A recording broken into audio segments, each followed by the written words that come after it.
This one's a classic. Every MMO that's been around as long as MapleStory has is going to have its fair share of legendary and well-known players. Whether these players are famous or infamous, whether their fame comes from in-game achievements or community contributions, they're known within the community for something. Today, I want to explore the stories of some of these well-known players and the legacies they left behind. We're not given the luxury of having extremely well-documented history of GMS, so a lot of this information is scattered and tough to find. Today, I want to attempt to organize that information as best as I can.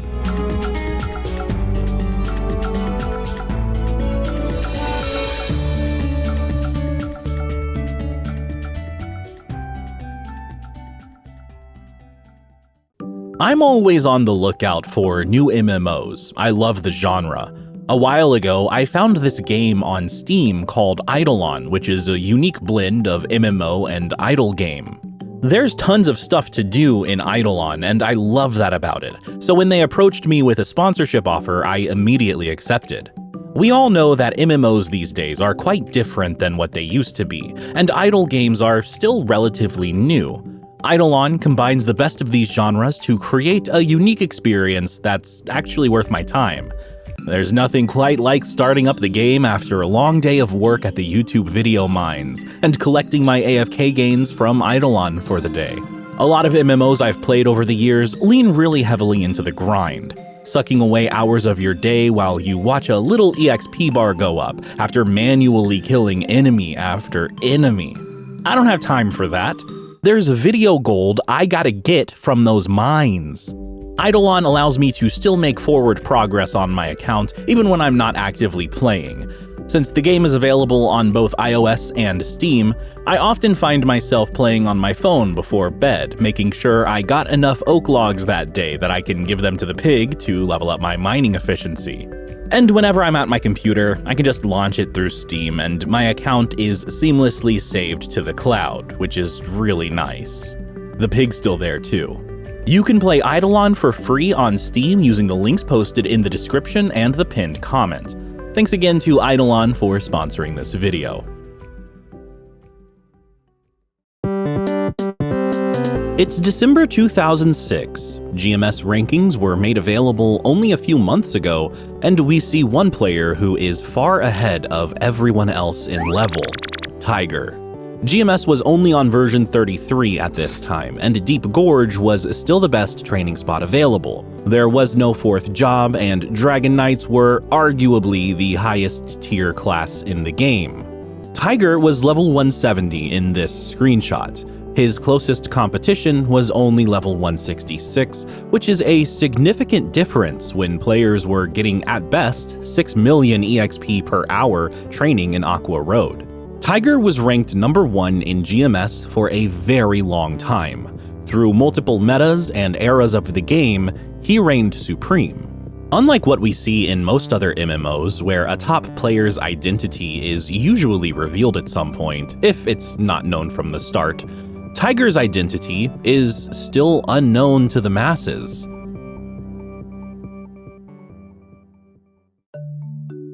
We know Tiger as simply Gavin. He was not really a part of the wider GMS community, sticking to his friend groups and guild primarily, and these people are the only ones who likely know anything about Tiger. Tiger seemed to enjoy being a legendary figure, and didn't have too much interest in talking to the common folk who weren't grinding 20 hours a day. He didn't go out of his way to interact with people, content with his status as rank 1 in GMS. Because of his antisocial nature and with his social status, rumors and speculation were abundant surrounding Tiger's identity. The most common rumor was that Tiger was a shared account. No hard proof of this account sharing rumor exists as far as I know, but considering how often he played and how fast he leveled, it seems a reasonable enough assumption. The character was leveling at an unprecedented rate that nobody could get anywhere close to matching for a long time. Tiger maintained rank number 1 during the early years of GMS up until October 11th, 2007. This is the first archived rankings update that the website holds, where Tiger is no longer ranked number 1. He probably stopped playing a bit before this because he had already fallen down to rank 5 as of this screenshot. By October 2007, though, we had Himeis added to GMS, and these monsters were a lot more powerful than anything else up until this point. A Dragon Knight with a priest partner could get 12 million EXP per hour, doubling what was considered good during the previous Aqua Road era. Competition was stronger, and it was the slightest bit easier to level in the Himeis era. From this point on, Tiger would gain a tiny amount of EXP, and he eventually fell out of the top 5 and off of the rankings entirely. Tiger had mysteriously deleted his character at level 181 after multiple years of dominating the rankings, handing over the title to Fangblade. So, what happened? Well, it depends on who you ask. Guild drama, hacking, selling his account, a combination of the three, the speculation is endless. Unfortunately for us, Tiger has chosen to remain anonymous until the end of time. We will probably never know the real story of what happened, only what we can observe from our outside perspective. Tiger was ranked number 1 until he reached level 181 when he fell in the rankings, and eventually his character was deleted outright. That's the story we have. Since that time, we've seen many people pop up over the years, claiming that they're Tiger in order to capitalize on his fame. They'll make posts on various forums, retelling information that's already been made public, dropping names that everyone already knows, all the while providing zero evidence of the claim that they're one of the people who played the account. It's very easy to find discrepancies in any of these Tiger role-playing stories. Either the people writing them make claims that are easily disproven by anyone who bothers to do an ounce of research, or in some cases, it's obvious that they're just people who are desperately looking for attention. Like, nobody on Twitch knows that I was the #1 Skinya player in MapleStory. Nobody knows. Like, People want to know what your name in MapleStory was. Tiger. Tiger? Oh, he can't be Tiger. People are saying it's impossible. Prove it right now. Prove it. I can call Gavin on Discord right now. Anyone who claims to be Tiger 17 years after his disappearance from the rankings is simply looking for attention. So much time has passed that it would be practically impossible to prove regardless. The legacy of Tiger is powerful. He's definitely more legendary than most other players in GMS, and the mystery surrounding his disappearance only adds to that legend. As someone who grew up as a fan of Tiger, being inspired to main Dragon Knight to follow in his footsteps, I think we should remember him as what he provided to the GMS community. A fascinating player with a fascinating story to follow the progression of, who left suddenly under mysterious circumstances, never providing us with a truly satisfying ending to his story.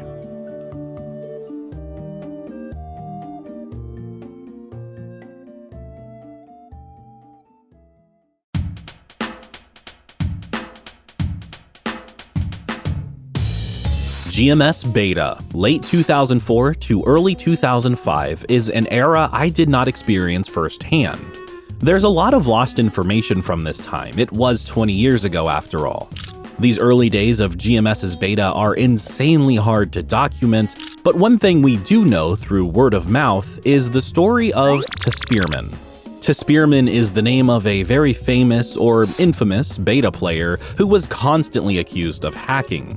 At one point, it was speculated that Spearman was hired by Wizit, who was entirely owned by Nexon at this point, to find exploits in the game, and that was the explanation for why this player was never banned. In screenshots that exist of Spearman, you can find them wielding a blue screamer. This item was only available from lycanthropes in Elnath at the time, and Elnath was not accessible through normal means during the beta.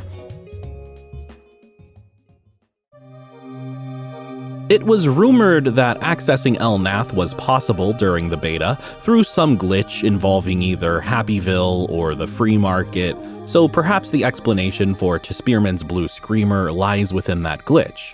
What's more likely, however, is that this blue screamer was given to them by a GM. Echo, a well-known hacker in the GMS community who we'll discuss at some point, made a post in a MapleTip thread from 2005 mentioning that Spearman's blue screamer was actually given to him by the GM Stoveboy.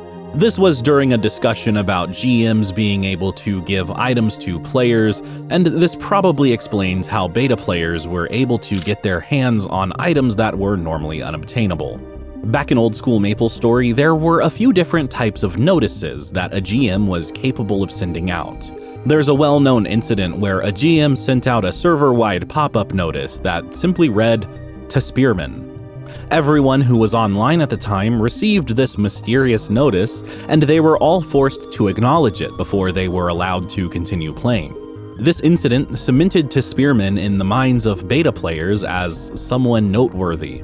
If the GMs were unintentionally sending out announcements about them, they must be important in some way. Clearly, the GMs were aware of this player, which, if they were actually a hacker, gives a lot of credibility to the theory of them being hired by Wizit to find exploits. When beta ended, every account was wiped and everyone started from scratch, so To Spearman's story just ends there. Whether they were a hacker or not, To Spearman is a very memorable character from the GMS beta, known as probably a hacker who was maybe hired by Wizit. The only thing we know for sure is that everyone from the beta period knows the name To Spearman.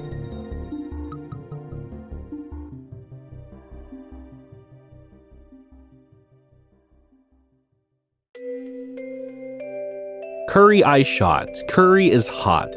However you pronounce his name, old school MapleStory players likely know about Curry is hot. He battled it out on the rankings during GMS's race to 200, eventually being the second player in GMS to hit this level cap. Curry is Hot was an Ice Lightning Archmage who is easily the most well-liked top player in all of GMS. A lot of top players were too busy grinding or staying within their tight-knit social circles to bother interacting with the community. Some of them were too busy causing controversy or getting banned for NX fraud, and these indiscretions tainted their reputation. But Curry is Hot is remembered as more than just a top player. He's remembered as a role model that young players back in the day looked up to, someone who would consistently interact with the community, answering questions players had or simply politely interacting with them, all the while somehow managing to keep up with the antisocial top players who were grinding at an unprecedented rate. Curry, unlike most other top players, enjoyed being the center of attention and would often be found hanging out in the free market or in Hinnis's hunting ground, talking to people or showing off his high-level gear and skills. Curry is Hot was one of the key players who put Ice Lightning mages in the spotlight in GMS, and he was also the first person to dethrone Tiger as rank number 1. Right before Tiger stopped playing, Curry is Hot passed him and held the rank 1 spot for just a short period of time. Curry is Hot is remembered as a community figure just as much as he's remembered as a top player. He was the first magician to reach level 200 in GMS, and he held the even greater achievement of being the second level 200 overall. Most importantly though, he's well loved and highly respected for more than just his in-game achievements.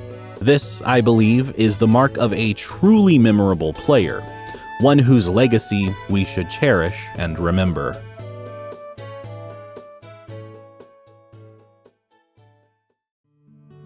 GMS, being the Western version of a Korean MMO, lags behind in terms of updates even to this day.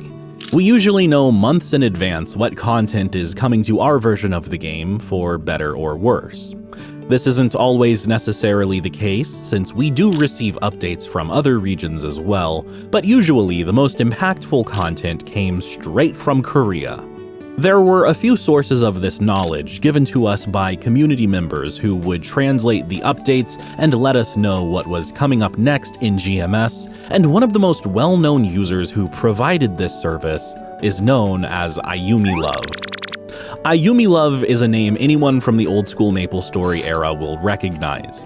Back in the day, she was a Maple C player who would go out of her way to provide as much information about new MapleStory content as possible on her blog, which was very popular. Even if you started playing in the early Big Bang days, you might still recognize the name, as she stuck around the MapleStory community for many years. Ayumi Love's blog was dedicated to some of her favorite games, including MapleStory, of course, which was by far the most popular section. On this blog, Ayumi Love would post guides, information about upcoming updates, and explanations of various game mechanics, usually involving information that the majority of people back in the day did not have access to without Ayumi Love's contributions. In fact, I've referenced this blog many times myself as part of my video research.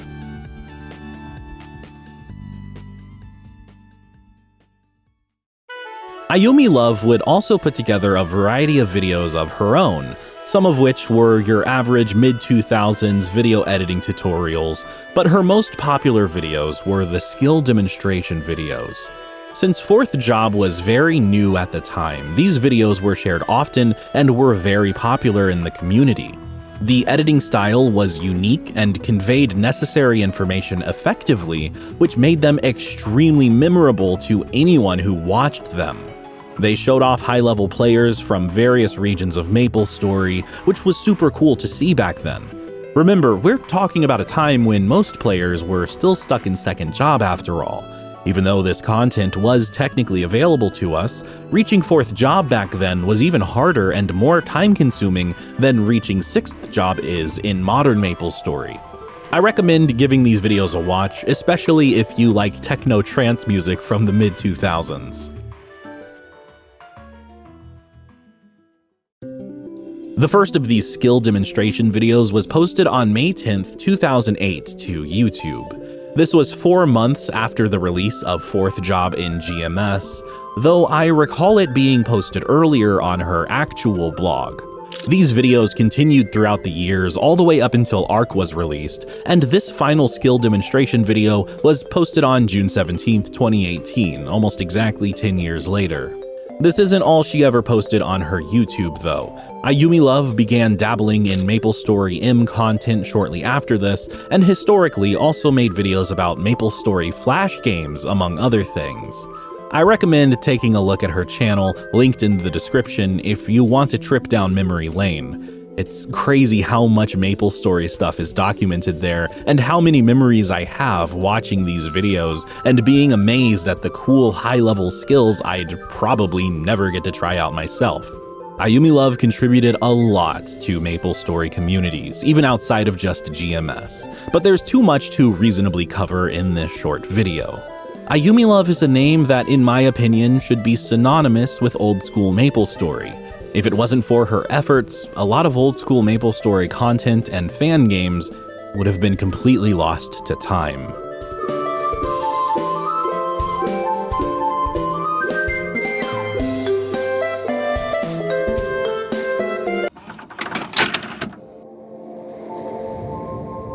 Hey, thanks for watching. Before we end this video, I want to give a quick shout out to my supporters on YouTube and Patreon.